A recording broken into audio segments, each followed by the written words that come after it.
Right, this is part 2 of our audit planning section. So, we are in the part 1 of the video, we discussed the summary of the audit planning section, and then we discuss a small case study, as well as we discuss additional 2 parts, audit materiality and the finance statement assertion.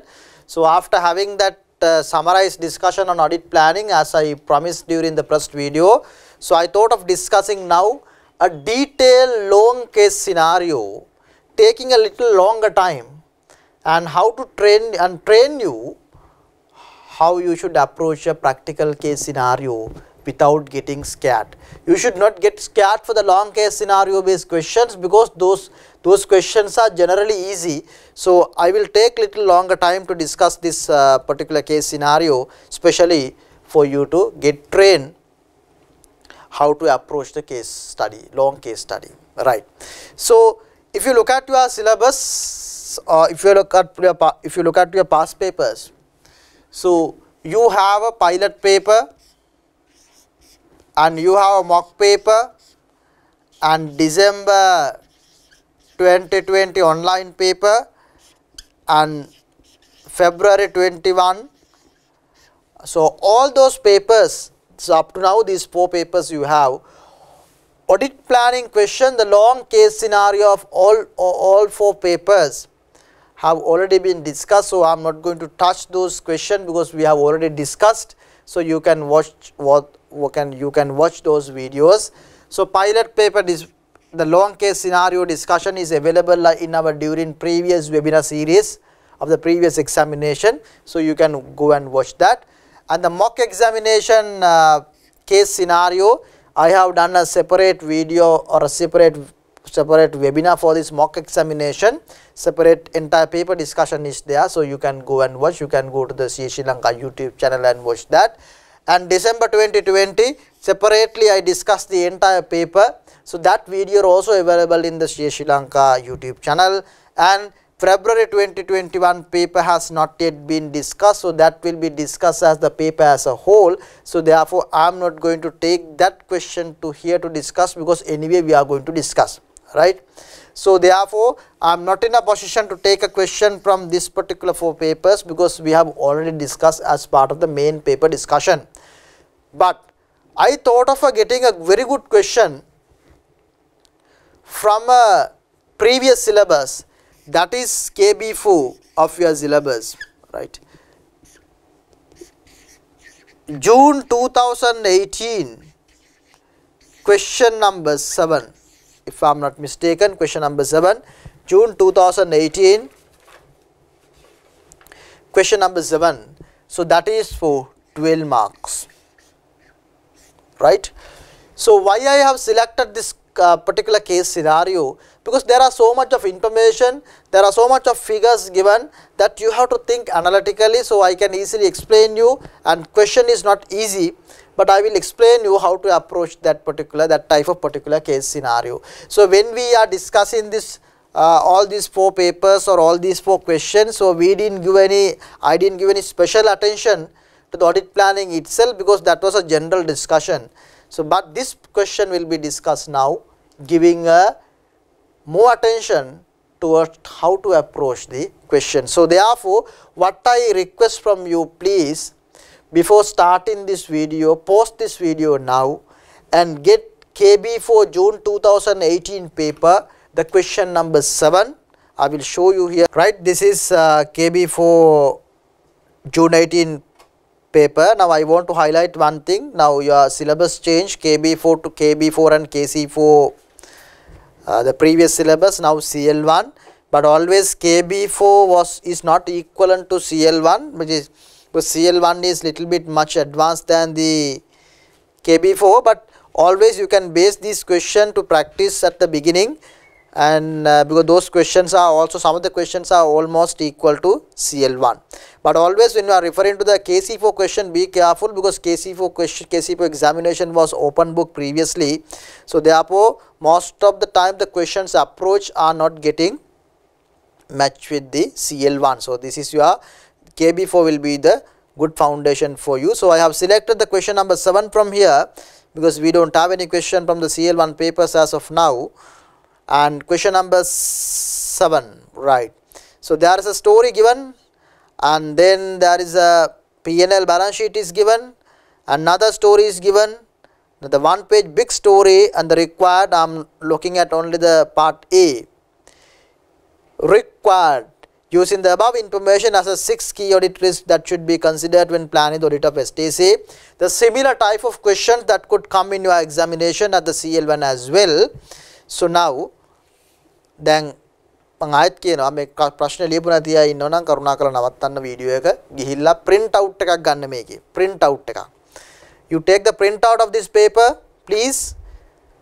Now if you don't have any place to take a print out as of now, doesn't matter.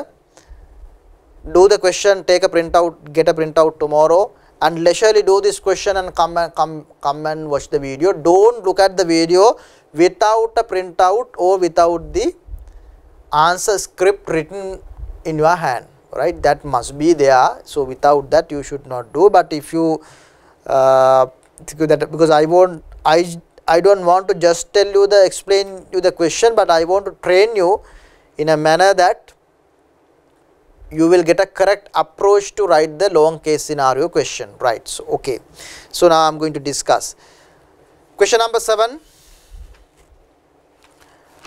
Always take the highlighter, and whenever you see the long case scenario, your mindset should be, you have to think long case scenarios nang gameak neta, right? Gameak maneta. So I am discussing this question for the physical examination perspective, not the online examination perspective. So but the same thing could be adapted with certain modification for the online examination perspective, right? Long case scenario එකක් දැක්කම විභාගෙදි බය වෙන්න එපා. Long case scenario නම් exam එක ගොඩ. ඒක තමයි ඇත්ත කතාව. Case එක දික් වෙන්න ලකුණු ගන්න දෙන probability වැඩි වෙනවා. So that's the theory. So therefore, having set that mindset and the confidence, because you know the practical auditing, you have practiced 15 questions from the long case scenarios. The 16th question that is coming at your examination should be able to do accordingly. Get the highlighter, question number 7. Don't read press the main case scenario. No need to read the full case. Immediately go and read the required section, right? Required section. Using the above information, 6 key audit risks that should be considered when planning the audit of STC.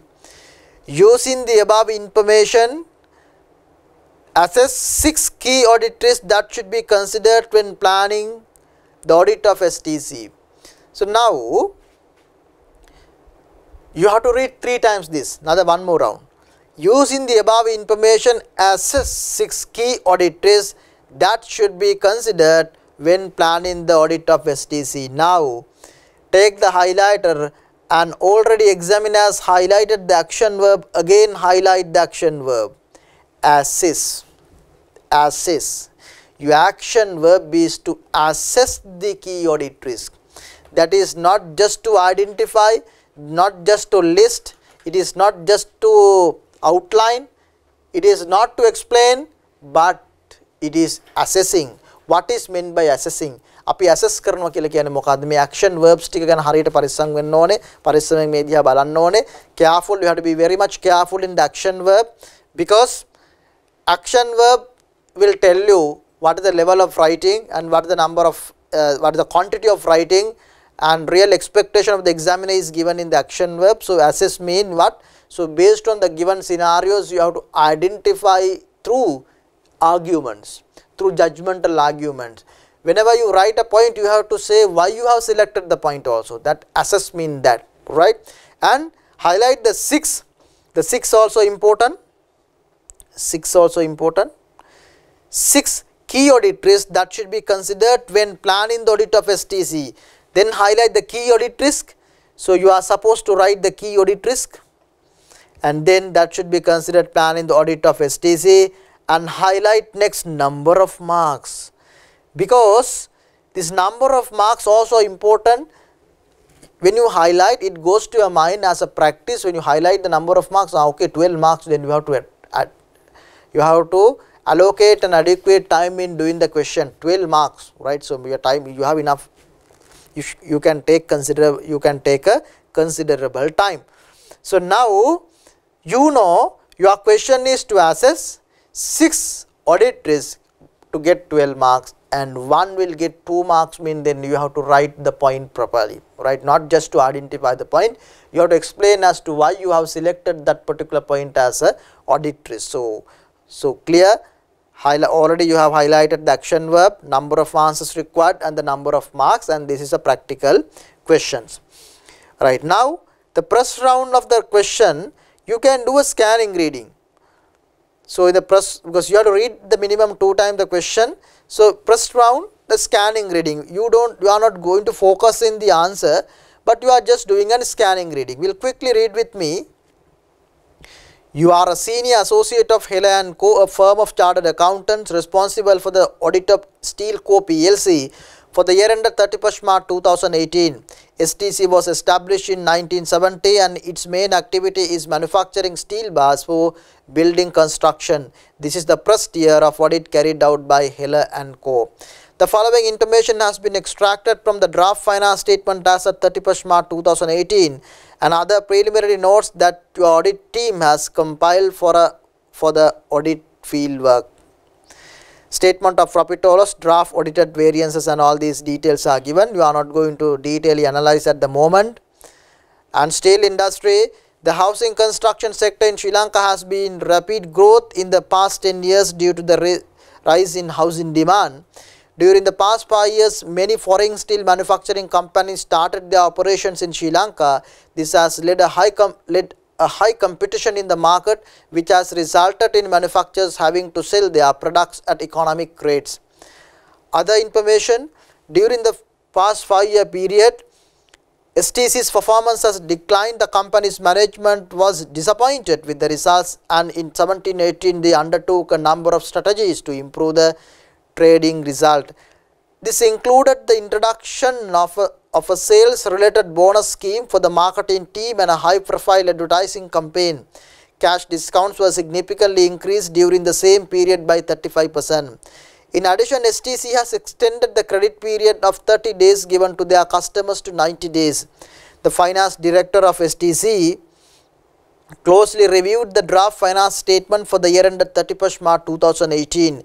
He included additional overhead incurred this year to the closing inventory balances as he considered them to be production related. During the discussion with the factory manager, you revealed that STC had undergone a major repair of one of its furnace heater during the year. However, you have not noted any repair and maintenance expense in the statement of profit or loss. Legal case and labor issues. At the year end, there was a court case that has been going on for 3 years.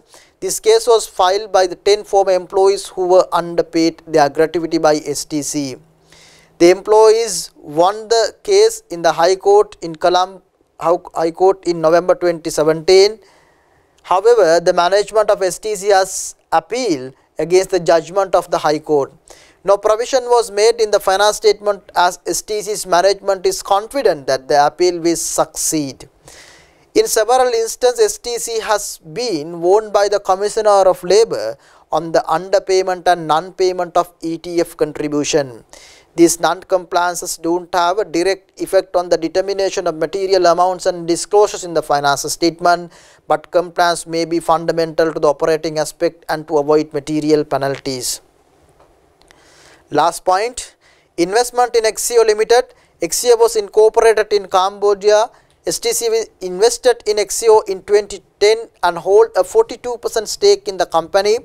In 2015, the directors of XCO decided to cease its business operation since the company had not achieved the expected financial result.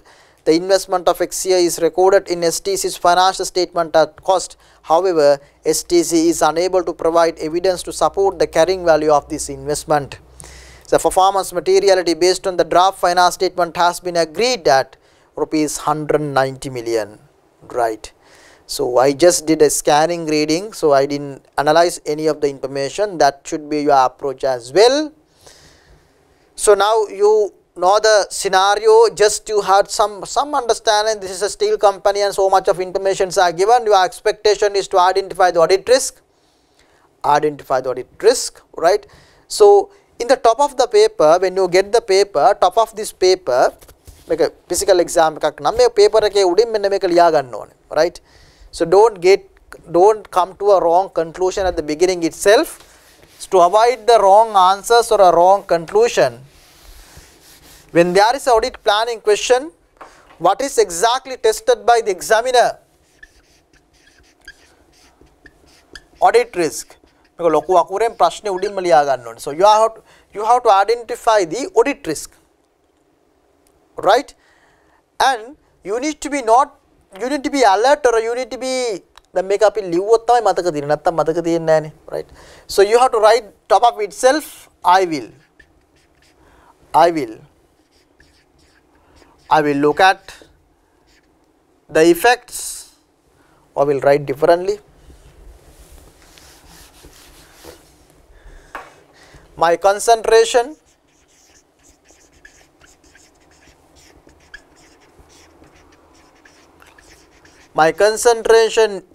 is only to the financial statement effects, right? Or I will look at only the financial statement impacts. Write down and keep. My concentration is only to the financial statement effect. Or I will look at only the financial statement effect. Don't go for the business side. What is the audit risk mean? I told you in the previous summary video. The audit risk mean we look at only the financial statement impact. Whether there is a non-compliance with the Sri Lanka accounting standard. That is my purpose. I am not going to look at the business perspective, whether business will continue for a foreseeable future. That is not my job, because I am not supposed to identify the business risk here. My identification is only for the audit risk. Audit risk mean what? Audit risk mean financial statement prepared by the management are presented to the shareholder. So this finance statement could have areas where there could be material misstatement. This finance statement could have areas where there could be material misstatement. So that is called audit risk. That areas are called audit risk areas, or a significant areas that auditor should give the attention in verifying the same, right? So that areas mean what? The areas where there could be a non-compliance with Sri Lanka financial reporting standards and LKS. So that means what? Now in this particular case scenario, looking at only the areas where there could be a misstatement, misstatement in the finance statement. That means the areas where there could be a possible non-compliances with the Sri Lanka accounting standards. So therefore, whenever you look at the state paragraph by paragraph when you are reading, you look at whether there could be a misstatement, whether there could be understatement or overstatement in the financial statement because of the fact given in the case. That's how you should approach. That is where I always train the students. So you write what is required in the question in the top of the question, and don't forget to write this statement. I will look at only the financial statement impacts. මම මේක මෙච්චර තද කරලා කියන්නේ මේක වරදුනොත් ලකුණු 12ම නැත. If you go wrong here, entire 12 marks you are not going to get. If you don't get the 12 marks here, let's say audit risk 12 marks, you are going wrong.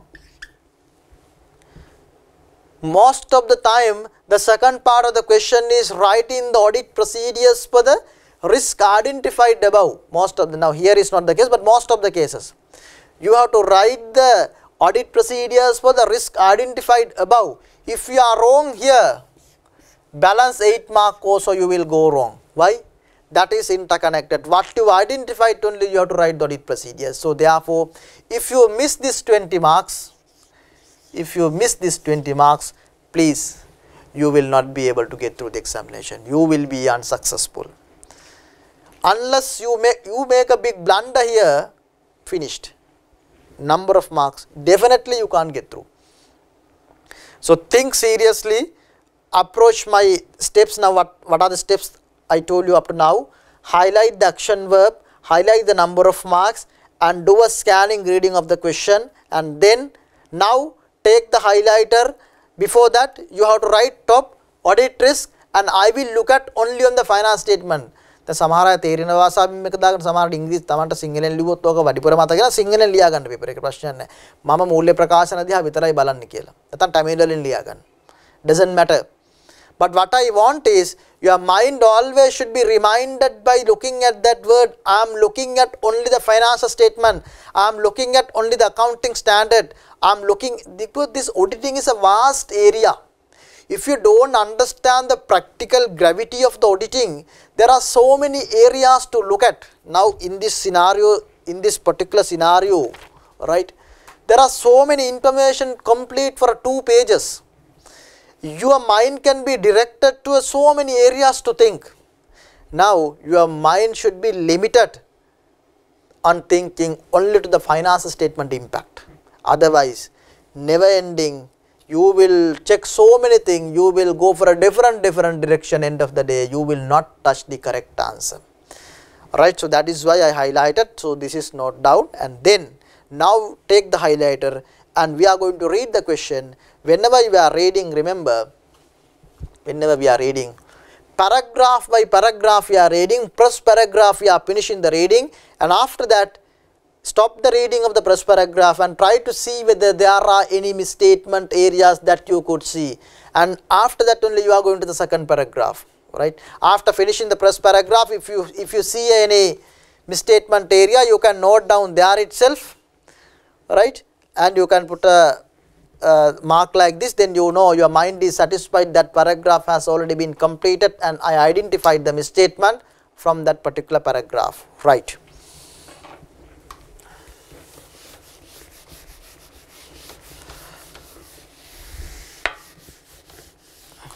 Right. Now what you need to do is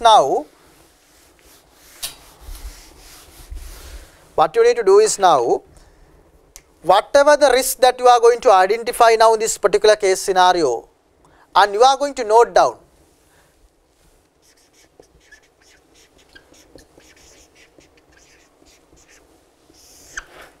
Right, you are going to note down. So that means you are not going to write the answer, and please don't write the answer immediately by looking at the question, because that you may go wrong. First of all, you write down all the audit risks that you could that you could see in the question, and after that identify the significant risk. Identify the significant risk and write the 6 answers that as examiner expected. Right. So you should not just immediately jump into the writing answers. That approach is completely wrong. Okay, we'll read now. You are a senior associate at Heller and Co, a firm of chartered accountants. So you are audit senior associate at Heller and Co, a firm of chartered accountants, responsible for the audit of Steel Co PLC. Highlight that, Steel Co PLC, because always in auditing questions you have to highlight the name. Why? You need to understand whether it is a private limited or a PLC, because if it is a private limited, the certain auditing applications are different compared to a PLC, that you are aware, code of ethics and all that. So therefore, as a practice, whenever you see the company name, you have to highlight whether private or a PLC. Now this is a PLC, that you know the audit risk is always high because public interest is there. Highlight and just get. මම highlight කරන්න කියන්නේ මේ කාටවත් පේන්න නෙවෙයි. highlight කරපුවාම මේක ටක් ගාලා ඔලුවට වදිනවා. Right? Then for the year ended 31st March 2018, this is the second important information. STC is the company, and we are auditing the 31st March 2018. This financial period is going to be one of the key important information in your auditing practical scenario based questions, because you know subsequent events and all those things will come. Those will not be separately given in the question by the examiner. You are supposed to identify. So therefore, you have to highlight this particular number of days or the date details, then automatically your mind works. Okay, STC Private Limited financial year end is this is a PLC, and 31st March 2018 is our financial year.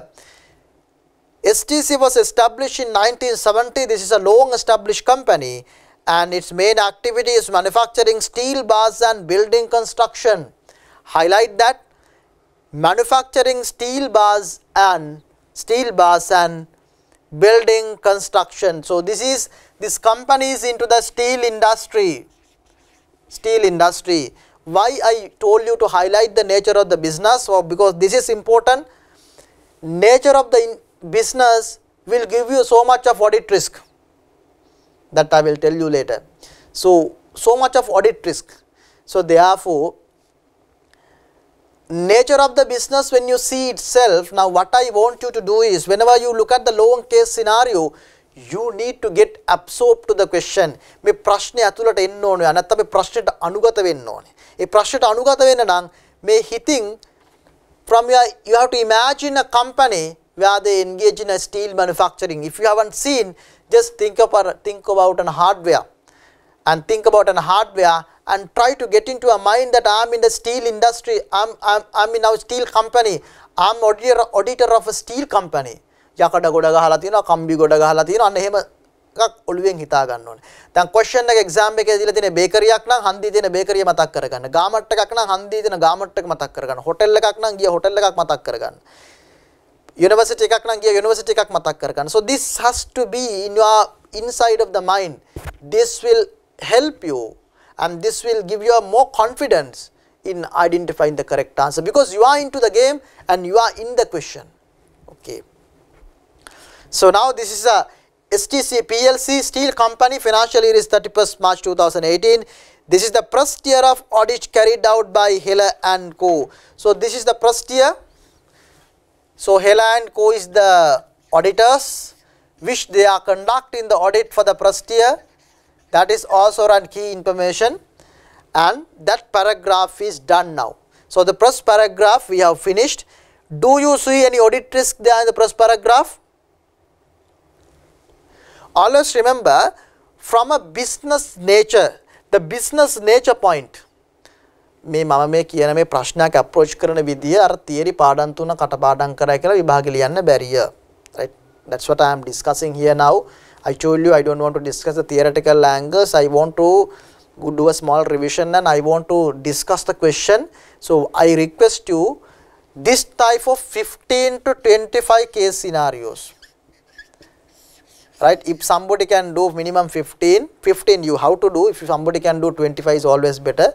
You have to write. Not that you are looking at a reading and question and looking at the answer. You have to write and compare your answers independently, keeping the time. Okay. Right. So the most of the case scenarios that you could attend, you could see the business nature gives you an audit risk.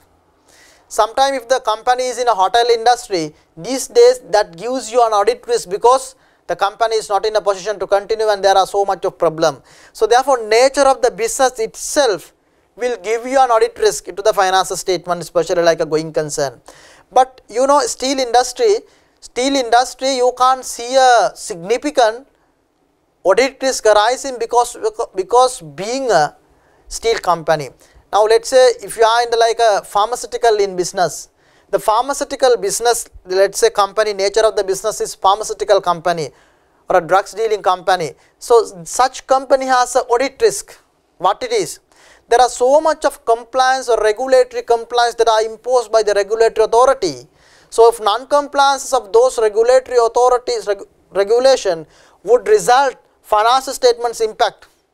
If you are a bank, the bank කියන වචනේ ඇතුලේ Modi risk එකක් තියෙනවා. ඇයි? Again compliance with the central bank regulation.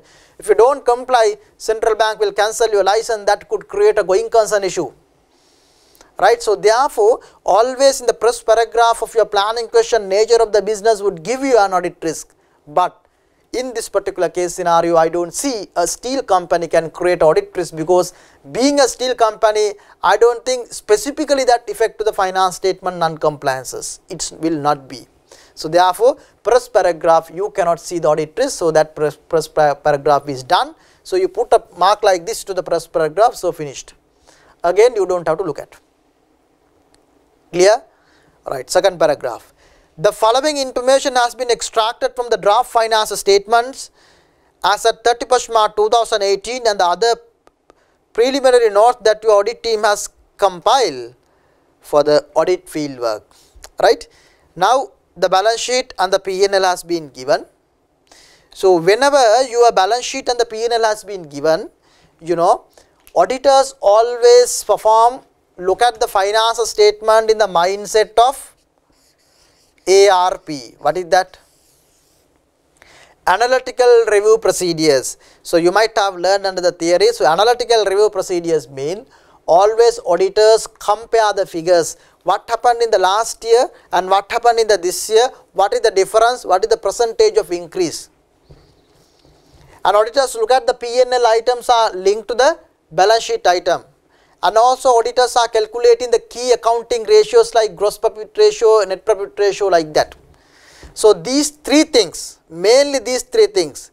So comparing the previous year balances and linking to the balance sheet into the P&L item, these are interconnected with the double entry system, and then computing the few important accounting ratios and compare and see. All these three things are we call generally analytical review procedures, that is there in your study text. So please go and look at that study text, and there was a question in the study text also. You can practice if you don't have a proper understanding into the analytical review procedures, right? So now when you are looking at this balance sheet P&L also, always you have to do this one. What? You always look at what is the difference between the last year figure and the this year figure. Now when I am at the audit firm, when the accounts comes to me for the signature or when the accounts come for my review as a partner, I always look at the analytically. What happened if this change, this should have been changed. So like analytical thinking will tell you, analytical procedures will tell you what are the areas, abnormal areas, what are the areas there could be problem, what are the abnormal areas that you could identify using these analytical procedures. Okay, right. So now revenue, if you look at the revenue, you see the revenue has increased to, and also highlight the 2018 and 2017 කියන එක highlight කරන්න මොකද සමහර අයට ඕකත් වරද්ද ගන්නවා. මෙතන මේ 2018 and 2017 කියන එක මේ highlight කරගන්න. Some people if they give the other side of the information, you will go wrong. So that therefore always highlight audited 17 and draft 18 figures there. The revenue, you could see revenue has increased by 34%. This is computed and given by the examiner. If it is not computed, that you have to compute and see. Therefore you have to carry the calculator at the examination, right? So it is must. Revenue has increased by 34%. Always you have to see revenue, whether revenue is, if you can remember the fraud auditing standard 240, according to the SLIUS 240 standard, it positively says that revenue is always subject to fraud risk. The revenue, whether there are other informations or not, always the revenue recognition could go wrong of a company which is not in line with the SLFRS 15. Always when there is audit risk mean, you have to link with the accounting standard, right? You have to link with the accounting standard. I will show you the answer for this question as well. Accounting standard must be linked. Okay. So now revenue, now එහෙම කියද්දි සමහර අයට මම accounting standard ටික දන්නේ නැහැ නේ කියලා. එහෙම එකක් හිතෙන්න පුළුවන්. හරි. එහෙම accounting standard ඔක්කොම දැනන් ඉන්න ඕනේ නැහැ auditing paper එකේ ලියන්න. හැබැයි සමහර standard තියෙනවා. There are some standard that you should aware, right? So example, this standard you should very well aware. So because this will be highly examinable at the examination, not a very in detail understanding, but in overall that is enough, right? SLFRS 2, the share based payment, SLFRS 9, SLFRS 10 is not that much of important, but SLFRS 15, 16. So these are very much key standard that the auditor should aware for auditing perspective. I'm making an exam perspective. Then LKS, if you look at LKS 2, LKS 8, LKS 10, income tax 16, 19, 24, 28, 36, 37, 38, 40 and 41. So these standards are going to be that little bit important standard for your CL1 examination perspective. So you are not required to have an in-depth understanding of all these standards. What you could do, if you have already done the CL2 paper, so then this will be very much useful. But if you have not done, so what you could do is, someone who knows about the accounting standard, you can get a small explanation for a half an hour. So what are the summary of this standard? What are the key things of this standard? That is more than enough. Right? If not, I have done a small short note, about 3 pages short note towards this important accounting standard, which I have already shared in social media. I don't have any way of sharing in this YouTube channel of the CA Sri Lanka. So you could refer to the social media. I have shared a 3 pages note on this key accounting standard, which will be useful for the auditing, because you are not required to know everything. Like SLFRS 15, 16, you should aware. Right. So now what I was coming to tell you, the revenue. So always, irrespective of whether there is a problem or not, always auditor can recognize the revenue as a risk item, because revenue is subject to fraud risk. The people are encouraged to manipulate the finance statement, mainly through the revenue, right. So always you see revenue has increased by 34%. Similarly you see the next line item, cost of sale has increased only by 18%. When the sales is going up by the 34%, cost of sale has gone up by 18%, and the gross profit has been changed by the 77%. So if I see this particular movement, revenue, cost of sale, gross profit, whenever you look at the revenue, look at the cost of sale also, look at the GP also. Revenue has gone up by 35%, cost of sale gone up only by 18%, something wrong somewhere. We don't say it is wrong, but we feel something wrong somewhere.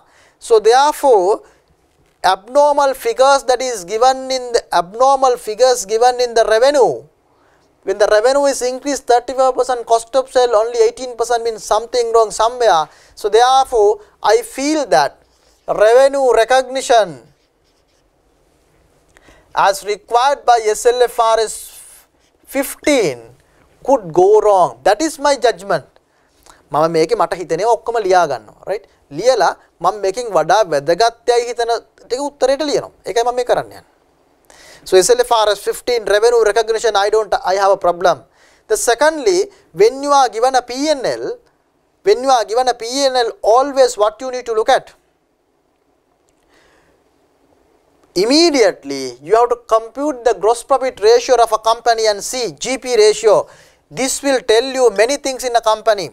Now let's say if accounts comes to me for me to review, first thing I will look at the profit before tax, and then I will look at the gross profit ratio. If you look at the GP ratio of company, if you compute GP divided by revenue, you will get the gross profit margin of a company of 2018, that is 35%, and the previous year is 26%. Do you see any problem? The GP margin with compared to previous year has gone up by 77%. Is there any problem? Of course, yes. Why? The GP margin cannot change drastically. You can change 1 to 2, 3%, 4, 5%, but here it has been increased by almost 9%, and the growth increase is 77%. Something wrong somewhere. GP එක එහෙම වෙනස් වෙන්න බෑ. දැන් මෙතන පොඩි ප්‍රශ්නයක් තියෙනවා, GP එක වෙනස් වෙනවා, cost of sale එක අඩු වෙනවා, revenue එක වැඩි වෙනවා. This is something not interconnected. So therefore, I feel the second thing is the GP and the cost of sale, I feel because of the abnormal relationship, abnormal figures that are given here, I feel the GP cost of sale are something wrong somewhere කියලා මට හිතෙනවා එහෙම. දැන් මේක මම කියවකනේ ප්‍රශ්න 15ක් විතර ලියන්න ඕන. හරිද? මෙහෙම ලියනකොට මේ thinking එක ඔලුවට එනවා. After that nothing. So right, 15 questions. If you do the 15 question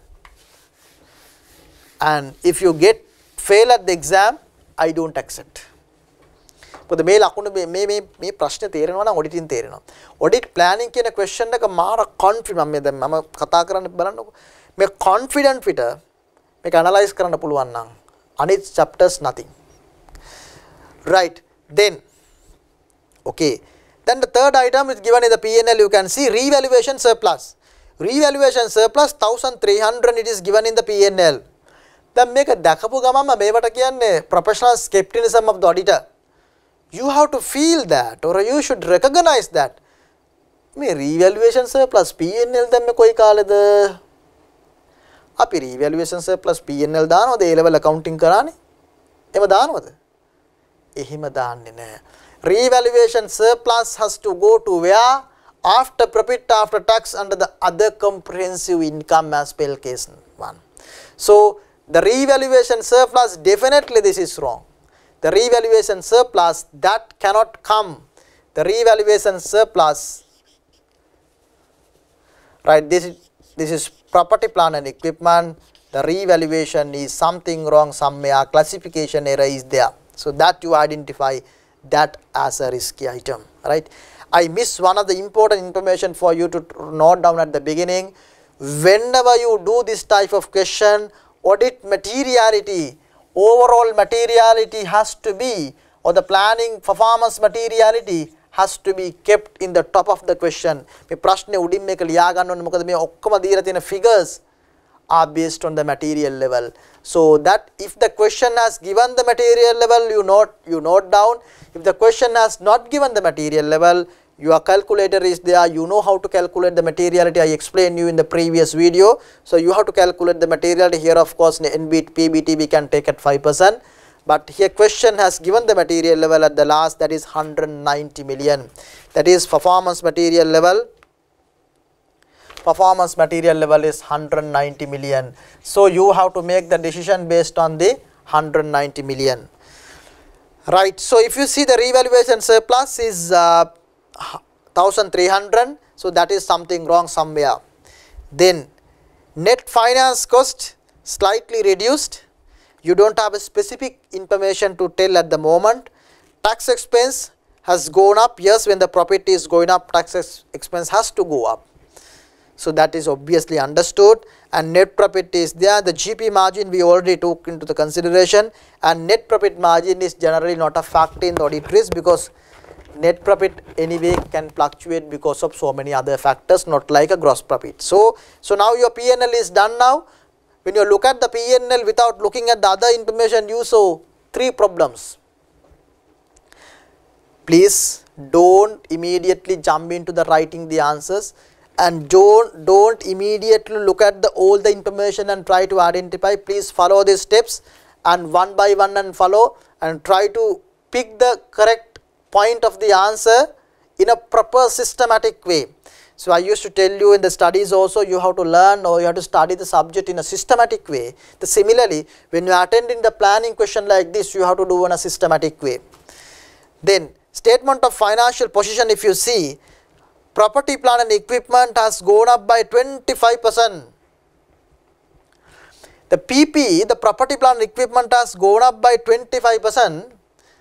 Remember the PP වැඩි වෙන්න පුළුවන් නේ. The revaluation එක වැඩි වෙලා තියෙන්නේ only 1300. 1300 has come further because of revaluation, but variance is 4666. So it could be, there could be additions. That you don't have to worry, no. Why? For what? That could be. Unless you have a specific information, you මෙහෙමයි. මේකේ audit risk කියලා මේ හැම එකක්ම audit risk එකක් කියලා හිතන්න බෑ. මොකක් හරි logic එකක් ඕනේ. So here you can't see a problem. Then the investment in subsidiary, Axio Limited, investment in subsidiary, it remains as it is. I have my doubt. The investment in subsidiary, it is can be categorized can be kept at cost if it is a separate financial statement, but it's a question mark. There is an issue, investment in Axio Limited looks like, but for the moment we will go ahead the information and see whether there are some issues, but immediately to recognize as a risky item, you can recognize investment in Axio, because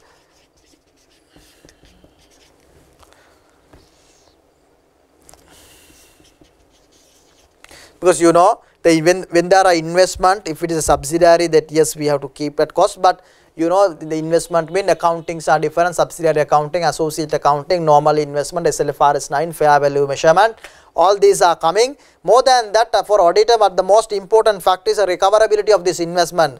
The recoverability of investment is doubtful, so therefore you just keep as item, because you know there was another paragraph given at the last of the question. Then inventories has gone up by 35%. You see 2,567 million to 3,457 million. So you see, when the cost of sale gone up by 18%, inventory has gone up by 35%. Something wrong somewhere, abnormality. Cost of sale, gross profit, inventory. So I could see abnormality, because just because of inventory increasing, that doesn't mean it is a risk. Inventory වැඩි වෙන්න පුළුවන් company එකට. දැන් හිතන්නකො ලබන අවුරුද්දේ import restriction එනවා කියලා කිව්වනම් companies මොකද්ද වෙන්නේ? companies import කරලා stock කරලා තියා ගන්නවා. ඒ නිසා stock එක වැඩි වීම risk එකක් වෙන්නේ නැහැ. But when the stocks are high, there are some other implications that you could see. What is the reason behind that? Whether NRV has been properly tested, whether the valuation has been correctly done, whether the existence has been properly verified by the auditor. So when the inventory value is more, always it creates an audit risk, but in this case there are already identified abnormalities or abnormal movement in the figures, so therefore I believe that inventory is going to be a problem here. Then I used to tell you, when you are looking at the balance sheet, you have to link to the P&L now. Trade debtors, when the trade debtors has gone up by 39%, when the sales increased by 34%, always look at the P&L item linking, trade debtors and the revenue is linking. When trade debtors increased by 39%, revenue has increased only by 34%. So I feel that this is increasing percentage is more than the revenue increase percentage. So that indicates that the company will not be able to recover the sum of the trade debtors. So that means number 5. I feel trade debtors impairment.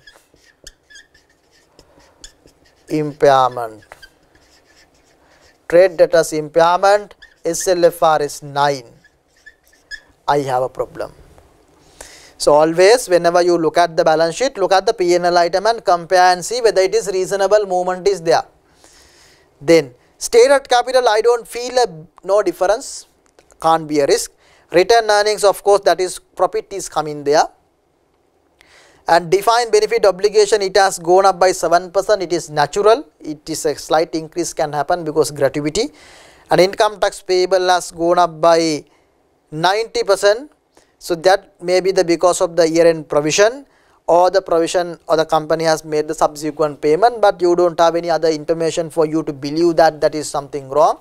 Just because of it is increased, you can't come to a conclusion something wrong, so you have to have some other information to base your judgment, right? So now you analyze the P&L and the balance sheet, now you come to the information, right? Sorry, I couldn't move in this one, right? We are coming to the next, steel industry. Steel industry, the housing construction sector in Sri Lanka has a rapid growth in the past 10 years due to the rise in housing demand.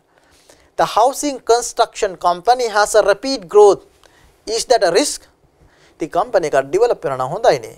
අපි මොකටද ඒක risk එකක් විදිහට දකින්නේ? We are looking at the finance statement, we are not looking at the business angle, we are looking at the finance statement. Then during the past 5 years, the many foreign steel manufacturing companies started their operation in Sri Lanka. This has led a high competition in the market, which has resulted manufacturers having to sell their products at economic rates. the company is at a highly competitive environment. When the competition is more, it is what? It is a business risk. It is a business risk. So just because of a company is having a competitive, just because of a company is in a highly competitive environment, that is a, yes, that is a business risk, that is a challenge for the company, but that is not a audit risk immediately. Competitiveness is there in everywhere. All the businesses are in highly competitive. That doesn't mean that is violating the Sri Lanka accounting standard in reporting. How that could be? There is extreme circumstances when the company is at highly competitive environment. So this could create uncertainty in the continuation of the business for a foreseeable future under the going concern. Right? This could create uncertainty in continuation of the business for a foreseeable future. But remember, this is there in SLA US 570 standard also. Just because of you are in a competitive environment, if you don't have any other factors for you to believe that the company will not be able to continue, the financial statements are very weak, net assets are negative, and there are some government restrictions are going to come, and banks are not going to give you the financial support. If those factors are there, I mean, of course, there is a problem in your assumption of ability to continue as a company, ability to continue as a going concern. Then there is a violation of LKS 1, accounting standard, presentation of finance statement, because fundamental assumption is wrong.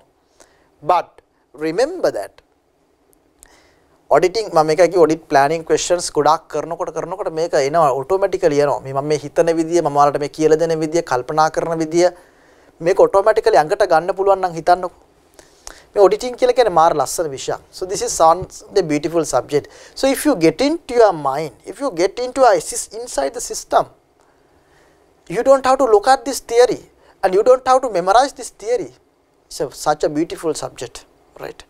So competitiveness, just because of the company is competitive, it doesn't mean that that has an impact to the going concern. So therefore, I know most of the students might have answered this particular question. ගොඩක් අය මේක ලියලා ඇති going concern, because of higher competition, going concern, answer is wrong. You cannot come to a conclusion like that because all other factors are positive. There are no any other factors in particular case scenario up to now for you to believe that there is a problem to going concern assumption. So therefore, I am not recognizing going concern as an audit risk. සමහර අයට going concern නැතුව නින්ද යන්නේ නැහැ. ඔය audit planning question ලියනකොට number 1 ලියනවා going concern කියලා. එහෙම හැම වෙලාවෙම එහෙම දාන්න බෑ ඒක. Right, so I am coming to the next paragraph. So that paragraph is also over, but no audit risk identified in addition to the what we identified as of now. Other information. During the past 5-year period, STC's performance had declined. The company's management was disappointed with the results, and in 2017-18, they undertook a number of strategies to improve the trading results. The company's operation was not good in the 2-3 years back, 1 year back, and they have undertook a different strategies to turn around the company. ඔය companies turn around කරන තැන් තියෙනව නේද? ඔය තැන් වල නම් ඉතින් sure overstatement එන්න පුළුවන්. ඇයි management එකට මාර pressure එකක් දෙනවා shareholders ලා. sorry director board එකෙන්. You show the performance. මොකද්ද කරන්නේ? ඉතින් අපේ කට්ටිය හොඳින් පෙන්නනවා, සමහර අය නරකින් පෙන්නනවා. නරකින් පෙන්නන්නේ කොහමද? Double entries dala, window dressing, overstate kalla finance statement. If there is a turnarounding strategies has been implemented, of course there will be a non-compliance of the fraud of the business organization, mainly through the revenue. Because you know that if you want to overstate the finance statement, you can do in a number of ways. Finance statement or profit million seed and this seed වැඩි කරන්න කියලා කිව්වොත් මේ company එකේ කරන්න පුළුවන්. ඕන තරම් accounting interest දාන්න පුළුවන්. ඕන තරම් කරන්න පුළුවන් තැන් තියෙනවා. Right, I am not going to tell those things, right? Otherwise you will get to know those things, and when you become accountant you will try to do. But being auditors, sometimes we should know those things. You also one day when you become accountant you will come to know those things. It can be done, but those all are very short term. So auditors should know how those can be done, then only auditors can catch those problems. Hari. Next,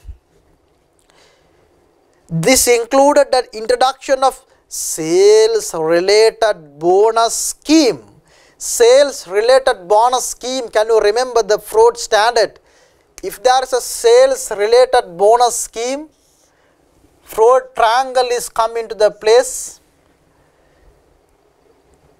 මේ ලෝකේ frauds එකක් වෙන්න පුළුවන් හේතු තුනක් තියෙනවා කියලා අපි ඒ ස්ටෑන්ඩඩ් එකේ කතා කරා.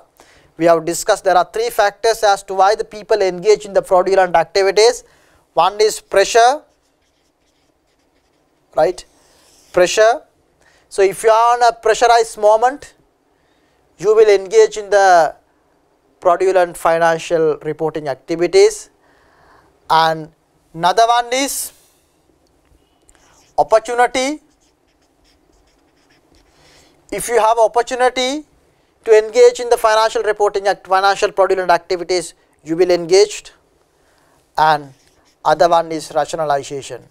So if you have an attitude in engaging the fraud activities, you will engage in the fraud activities. So that is a fraud standard 240. That is a separate webinar which we have done for the previous batch. You can watch that. Right. So here now the included the introduction of sales related bonus scheme. What happened? If you achieve the sales only, you will give the bonus. What the company will do? They will try to maximize the sales, then their bonus will be much more. So accordingly, pressure or incentive is there. Pressure or incentive is there for you to overstate the revenue and get the bonus. Of course, that is connected as audit risk here, SLFRS 15.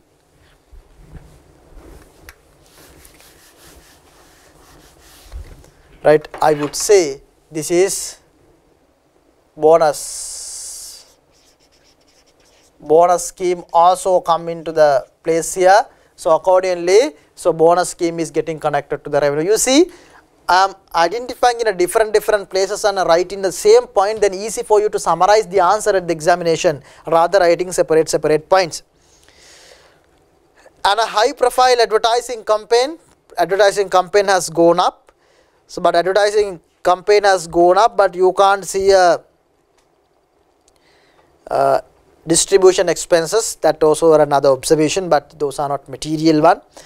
Cash discounts were significantly increased during the same period by 35%.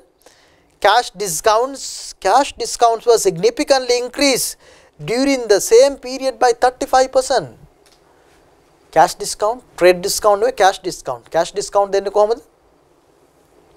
Salary collect කරනකොට debtors ලගෙන් cash discount දෙනවා. So once we give the 35% cash discount also, but you see still trade debtors have gone up by 39%. See, 39%. After 35% cash discount is given also, you can see a 39% increase in the trade debtors. So that is again a doubtful of trade debtors where you have given a cash discounts of 35%, still your trade debtors have gone up, that means recoverability is confirmed, that is doubtful. Okay, then you are ready. Next, and in addition to the STC has extended the credit period 30 days to the 90 days. Anna prashna. If you have extended the credit period, that mean what? The debtors are not paying the money. Since debtors are not paying the money, only you have increased the credit period or to get more and more debtors. So when you are getting more and more debtors, the recoverability of the debtors also going up, doubtfulness of recoverability of debtors also going up. So that means again it is connected to the trade debtors. Another one point you can say that credit period extended.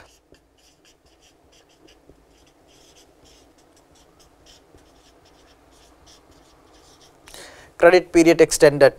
So you see I am linking all the points to the particular point, then easy for you to write at the exam. And then the finance director of STC closely reviewed the draft finance statement for the year ended 31st March 2018. He included additional overhead incurred this year to the closing inventory balance as he considered them to be production related. Overstate karana krama.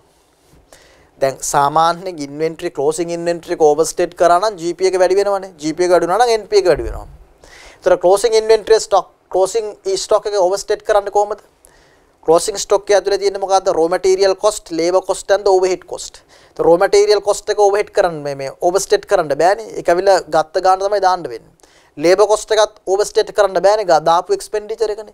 overhead expenditure එකත් වැඩි කරන්න බෑ. හැබැයි in a companies there are expenses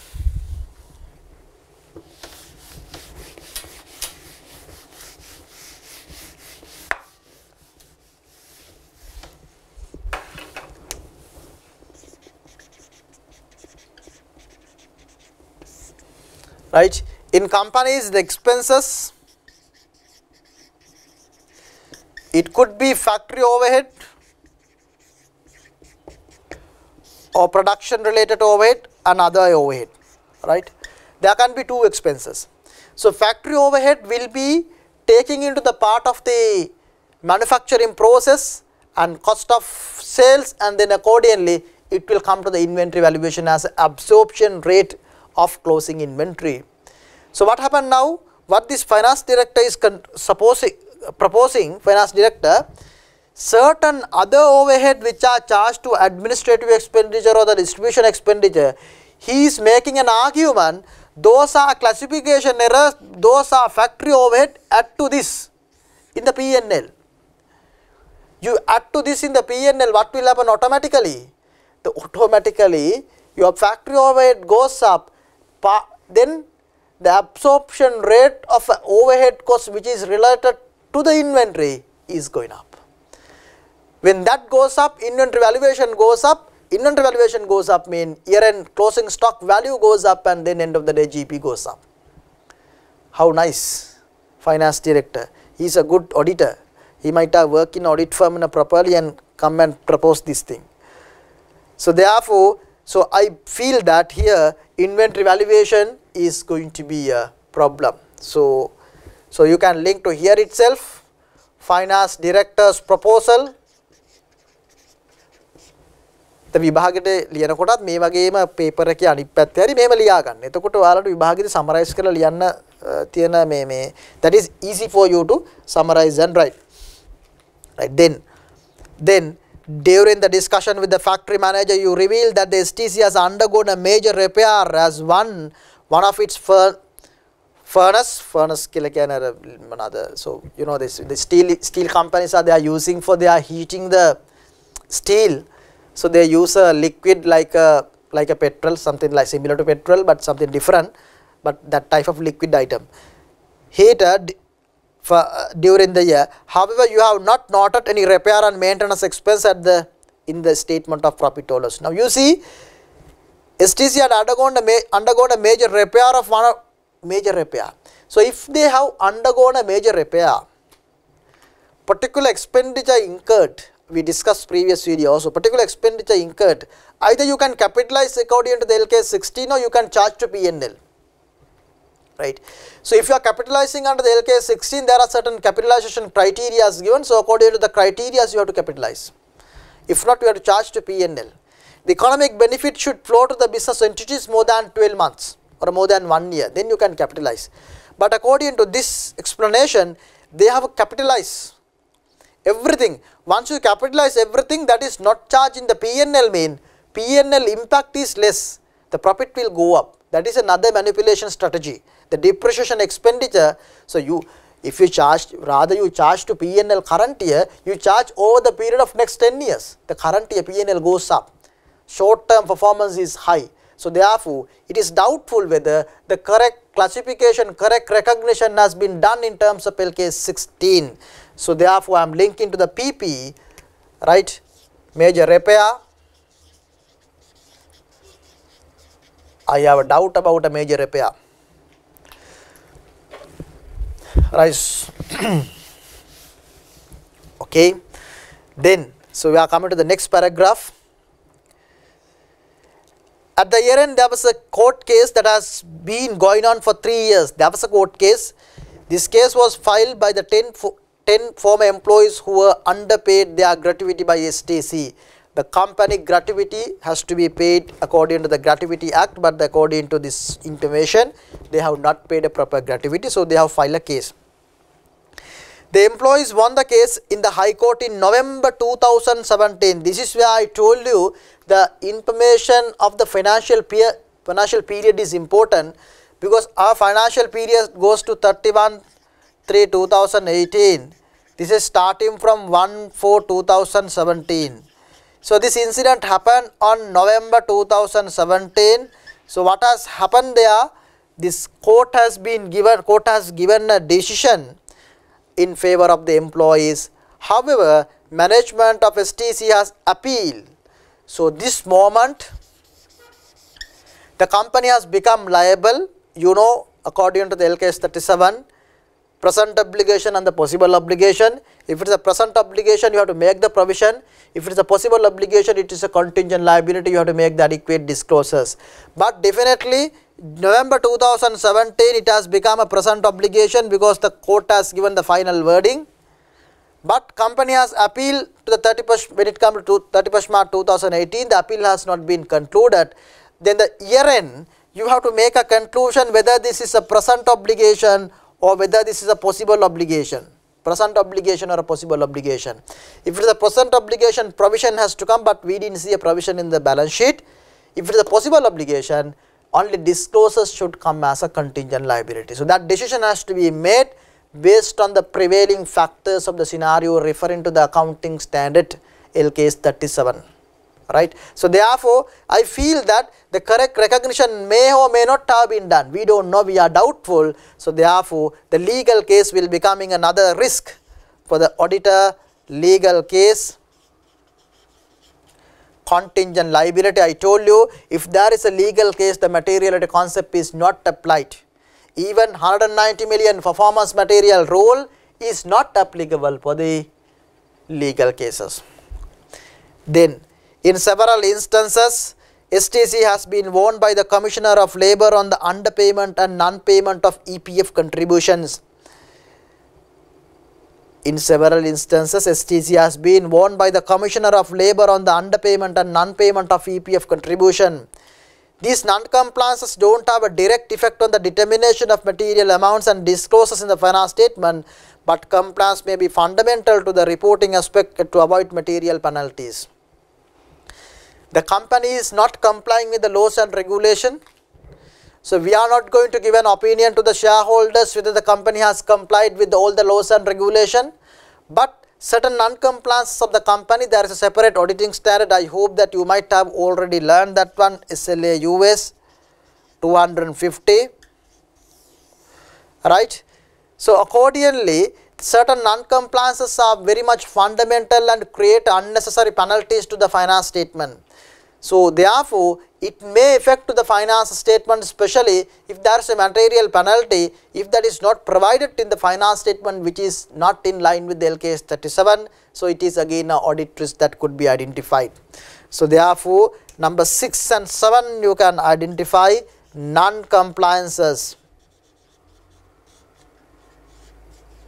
Non-compliances. You see nicely it is getting connected now. Then I am coming to the last point. Right. Investment in Exio Limited, Exio, if I am not mistaken the pronunciation, Exio. Exio was incorporated in Cambodia. STC invested in Exio in 2010 and holds a 42% stake in the company. 42% stake in the company. So STC has invested in the Exio and they hold a 42% investment. When there is a 42% investment, can you call that as a subsidiary? Of course, yes. If you have the controlling power and if you have if you can prove that you are controlling power, you know SLFRS 10 definition for the consolidation. So accordingly, just because of the percentage, you cannot say this is not a subsidiary, but looks like when the investment is 42%, the looks like it is not a subsidiary. Looks like, we can't say exactly. The looks like it is not a subsidiary, because now we are at the planning stage We don't know whether this is correct or wrong. So therefore, it is your call to make a judgment whether it's a significant area or not, whether you need to check or not. So if I am the auditor of this company, I feel that since they have a 42% of investment, I feel that this is not a subsidiary. I may not be correct. That's what we have to do the audit procedures. I feel that this 42%, it may be investment in associate accounting. LKS 28 has to be applied. LKS 28 has to be applied, investment in associate. If it is an investment in associate, how that accounting should be made? You have to adopt the equity method of accounting, where you account your carrying value of the investment is to the percentage of the net asset of the investing company. So that means your investment carrying value should not be the cost. STC's books of accounts, investment value is not the cost. It is the percentage of the net asset of Exio Limited. Percentage of net asset. Now let's say Exio Limited has the net asset of 1000. Then our investment should be what? 420 million. That is the equity method of accounting subject to impairment according to the LKS 28. So now you can see, but all these are discussions. We cannot come to a conclusion whether this is correct or this is wrong. Only we can come to a conclusion. There is a doubtful that the non-compliances of accounting standard could be there. Therefore, as an auditor, I recognize this as a significant audit risk areas that only could be there. Clear? So therefore, investment in associate, I have a problem in terms of LKS 28. I have a problem in LKS 28 because I have two issues where the equity method of accounting has not been adopted, and the second thing is, if you read the second part of the question, in 2015 the directors of Exio decided to cease its business operations since the company had not achieved the expected financial result. The investment in Exio is recorded in STC's financial statement at cost. However, STC is unable to provide evidence to support the carrying value of this investment. So therefore, STC is not in a position to prove this investment recoverability, that indicate that investment is not existing or the investment is not recoverable. Accordingly, the impairment has to be provided. If the impairment has not been done, or the management is not in a position to explain us how this investment is going to be recovered, in such circumstances you have to go by the investment in Exio Limited as a significant risk in terms of materiality, because it is 8,000 millions, 8 billion value according to the information given, right? So now with that, this is the discussion, right? Okay, now we have finished the question. Then I took a little longer time for this drafting this. Now you have identified so many points to be identified as audit risk, and so much of one or two issues that the ඔයාලට මේක කරද්දි තේරෙන්නේ නැති ඔයාලට මෙතන issues 20ක් විතර තියෙනවා වෙන වෙනම බැලුවොත් එහෙම. ඒ issues 20ම අපි වෙන වෙනම ලියන්නේ නැතුව අපි කාරණාව main fact එකට link කරනවා. That is the expectation of the examiner, right? So you have to adapt the way I explained you analyzing the question, because if you don't adapt that, your answer will not be an acceptable answer, because you will write here and there. Here and there will not work. So in this mode, if you can practice 15 questions, I guarantee that you can write the question that is coming in your examination. Right, so now you have identified the revenue, cost of sale, inventory, PP, investment in Exio, trade debtors, legal case, non-compliances. Now you have to write at the examination in order on the significance. Don't write the answers in a way that you identify in the question. You have to write the answer in an order that you believe the significance. දැන් අපි කතා කරනවා theory වල significant risk audit අපි practical audit එකක් කරන්න ගියාම මේ කරේ මොකද්ද මේ practical audit planning එකක් මේ කරේ අපිට මේ information ටික දීලා තියෙනවා. ඕක අපි ගියා නම් client place එකට client ගෙන් විස්තර ටික අහලා එයා අපිට විස්තර ටික දීලා අපි ඒ ටික එකතු කරලා ඒකෙන් අපි accounts ටික analyze කරලා analytical review එකක් කරලා අපි මේ ටික හොයාගන්නවා. මේ ටික හොයාගෙන මිටත් අමතරව හොයාගන්න පුළුවන්. We are not going to check everything. Out of this we see what are the significant risks. Now the same thing you have to do at the exam also. Don't write just the order that you feel. Write in the order of the significance. The significance order means, so where you can write what will be the number 1 you will write. So according to my significance, I will write the number 1. For me, number 1 is revenue, because revenue is always subject to fraud risk, where SLUS 240 also talks about that the revenue is subject to fraud risk by default, and also the related bonus scheme has been introduced and the revenue has gone up by 34% suddenly. All this, when you take into consideration all these factors, I feel that the revenue is going to be a important fact, that when you are writing the answer, remember, when you are writing the answer, you have to write for a 2. I will show you my answer, because I have written this answer, not the suggested solution answer also there, that is that answer in the point form, but that may not be enough for 2 marks. So when you are writing, you have to write the heading first, the revenue recognition, and write the standard number SLFRS 15. Incorrect revenue recognition SLFRS 15. Write the standard number if you can remember. If you can't remember, can't help, right? And then even if you are not writing, doesn't matter, but if when you are writing, that examiner knows that you are thorough with this subject.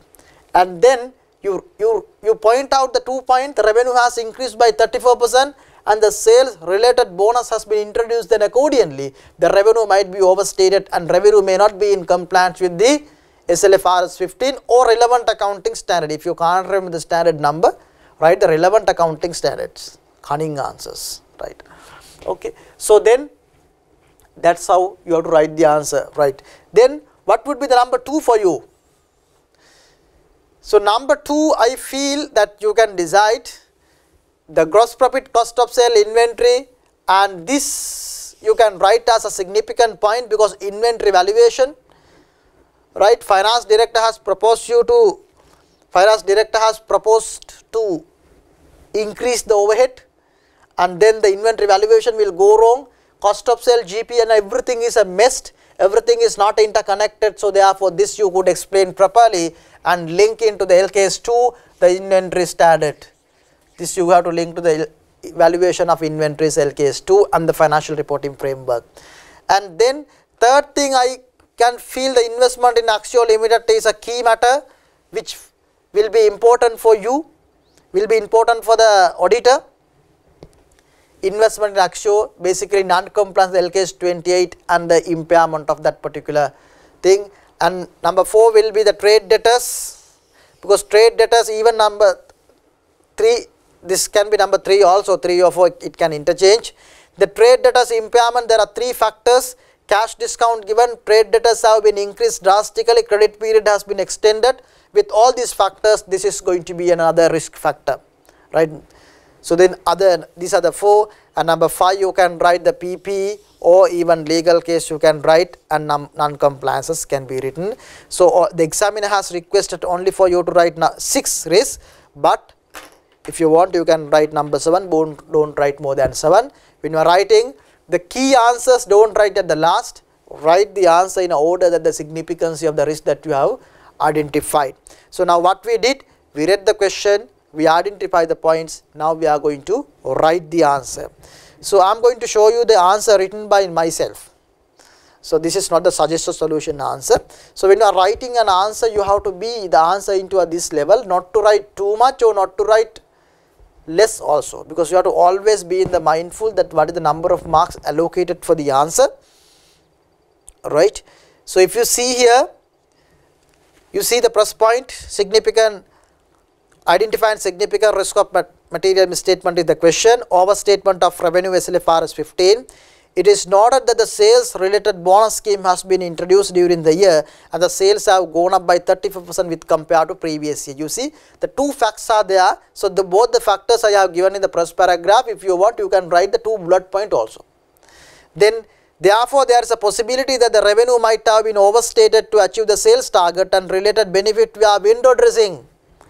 I am bringing your technical work that you learned previously, window dressing, manipulating the financial results at the year end. Window dressing, especially at the year end. You see, nicely both points are there. the facts that I have captured from the case scenario has been given, and then the impact also given in the second paragraph, right. So that's how the answer will come. And look at the number 2, abnormal variances in gross profit, cost of sale and the related inventory LKS 2. Look at the standard number also given. It is noted that the gross profit margin has increased from 26% to 35%, which is abnormal. Further, it is stated that the finance director has included additional overhead cost into the inventory valuation, which has led to its overstatement of inventory. Therefore, the valuation of inventory should be reassessed, referring to LKS 2, while analyzing the other reason for GP change. You see nicely the point, all 3 points that we captured has come to the answer. අපේ කට්ටිය සමහර වෙලාවට මේ අපේ ළමයිට පොඩි ලෙඩක් තියෙනවා මේ ලෙඩක් නෙවෙයි ඒක. අර එක්සෑම් එකේදී අර ප්‍රශ්නේ මාපහු ලියන ප්‍රශ්නයක් එහෙම නැත්නම් දීලා තියෙන විස්තරේ මාපහු මෙතන ලියන ප්‍රශ්නයක් එහෙම ලියන්න අවශ්‍ය වෙන්නේ නැහැ. අවශ්‍ය පොයින්ට් එක විතරක් ලියුවා නම් ඇති. Investment in Axio Limited, investment in associate LKS 28. Investment made in Axio Limited has been recorded at cost which is not in line with LKS 28. According to the standard equity method of accounting should be adopted. Net asset value of Axio into STC ownership should be the carrying value. Further, it is noted that Axio Limited is not in operation, and as such proper impairment assessment should have been made. So that is another risk. Then number 4, recoverability of trade debtors. It is noted that the STC has extended the credit period of 30 days given to their customers to 90 days. Further, cash discounts were significantly increased during period by 35%. However, the increase in trade receivable is 39% despite the higher cash discount given. Above indications show that there are some difficulties in collecting trade debtors, and as such a proper impairment assessment should be performed as required by SLFRS 9, considering the forward looking approach. දැන් ඉතින් මේක අවශ්‍ය නැහැ. දැන් අර තමන් උත්තරයක් ලියනකොට තමන් දන්න ෆැක්ට් එකක් තියෙනවා නම් ඒක ඇඩ් කරන්න පුළුවන් නම් උත්තරේ තියෙන ක්වොලිටි එක වැඩි වෙනවා. Right, so forward looking approach. And then because that you also know, because some of you have already done the CL2 paper, or you have done your accounting subject in the previous examination, you know certain information with regard to the accounting standard. Whenever you are writing, always try to get connect to those accounting principles that will give a quality answer at the examination. And always remember that without accounting, no auditing. We are auditing the finance statement prepared by the management, mean we are auditing the accounting done by the management. So we do the auditing, we are doing the finance statement prepared by the management, mean actually accounting standard knowledge must be there. So if you have not done the CL2 paper up to now, what I told you, so I gave you a summary of standard which will be more important for your examination. So get some understanding on those standards, not an in-depth understanding, just a summary. What are the key facts? The standard එකක් පොතක් කරන් කියවනකොට වඩා කවුරු හරි දන්න කෙනෙක් කියන කෙනෙක්ගෙන් එහෙම නැත්නම් exam එකක් මේ කරන කෙනෙක්ගෙන් මේ standard ටික ගැන අපිට summary එකක් අහන්න පුළුවන් නම් හරි. Because right, next one. Property, plant and equipment LKS 16, there is a significant change in PP with compared to 2017, and it is noted that a minor repair made has been capitalized. Compliance with capitalization criteria given in LKS 16 should be assessed. It is noted that the revaluation surplus of 1,300 million has been charged to P&L, instead charging to OCI as required by LKS 1. And then adequate disclosures with regard to the contingent liability. 10 former employees have filed a case against the company with regard to their underpayment of gratuity, and management is confident that the appeal will succeed and no payments will have to be paid. Obligation needs to be assessed as to whether it is a present or a possible obligation, and appropriate accounting treatment should have been done accordingly. Right. So that is my answer. You can go to the CS Sri Lanka suggested solution as well. The same answer only there, but that is in a point form. So I thought of elaborating and writing the answer into the required level. So if you can write into this level, so that will be a proper answer, and you will get the entire 12 marks without any doubt. Right. So audit planning webinar series, now webinar number 3 and 4. So Third webinar what we discussed, the summary of the audit planning. I told you there are 3 webinars which we have done in the previous batch, and so therefore you can watch them. So we didn't want to do a webinar for audit planning, but what I thought is more than a theoretical discussion, and mostly to summarize the theoretical angle of audit planning in a practical way what we do at audit firm. Why I did that one, to get an approach to discuss a question. So now about 1.5 hours I discuss a question. I put you a strong foundation how to do a long case scenario. I am sure that your mind has changed now. This writing of this the practical scenarios are not that difficult. Actually it is easy.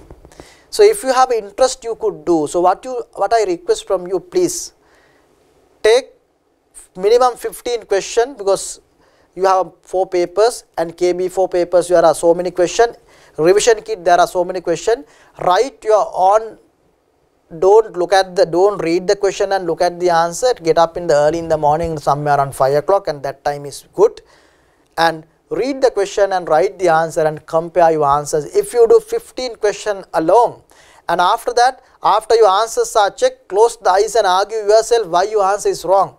Why examiner has given this answer? Argue yourself and argue, and then automatically you will understand your thinking is wrong and your thinking pattern will be corrected.